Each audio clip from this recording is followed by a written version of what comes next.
Exactly. Just about 3 minutes left. What predisposed you to this kind of ministry? What is there in the background of Shawn Verhey that would incline him to working with prisoners?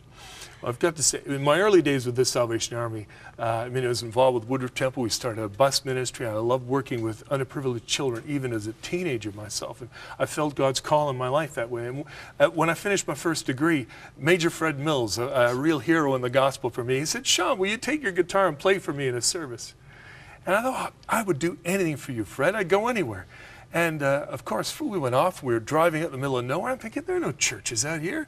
And we pull up to this great big menacing-looking place. It's not really menacing, OCDC. When I went through the first airlock, I felt I'm home. Really? I felt this is where the Lord has called me to. This is where you want me to minister, in a prison somewhere. I know some people that come into prison and they have to turn away. They can't stand it. But I just felt that first service in the maximum security unit, sharing the gospel with those prisoners, was just so powerful.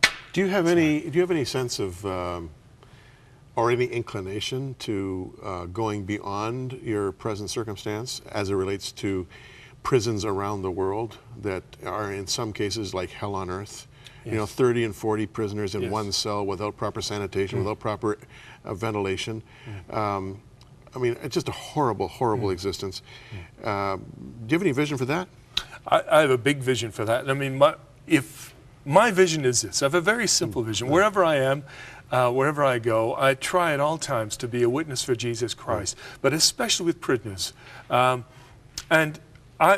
I had my way, I would see sycamore tree running in every prison, in every country, in every nation, in every possible way, because it's that restorative justice model that actually, really, we'll work ourselves out of a job. Because if you want to warehouse prisoners, that's fine. If you always do what you always done, you'll always get what you've always got. And that's just a very high level of prisoners in your prison population. But restorative justice brings such healing for victims, offenders, and communities.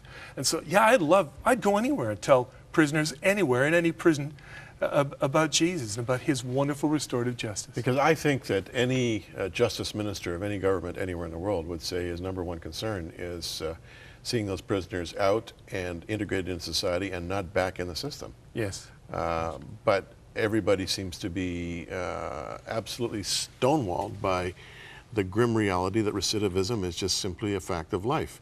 In your case, you're discovering that with the impact of faith and Christ in one's life, a kid can literally be transformed. Exactly. Old things pass away, all things become new. Exactly. Jesus said, "I'm making all things new," and that's the heart of restorative justice.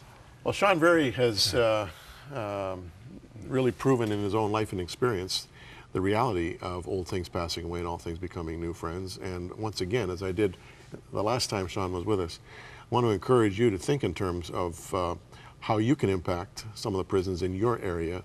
Some of you live very close to a prison, and you may think of that as a world apart.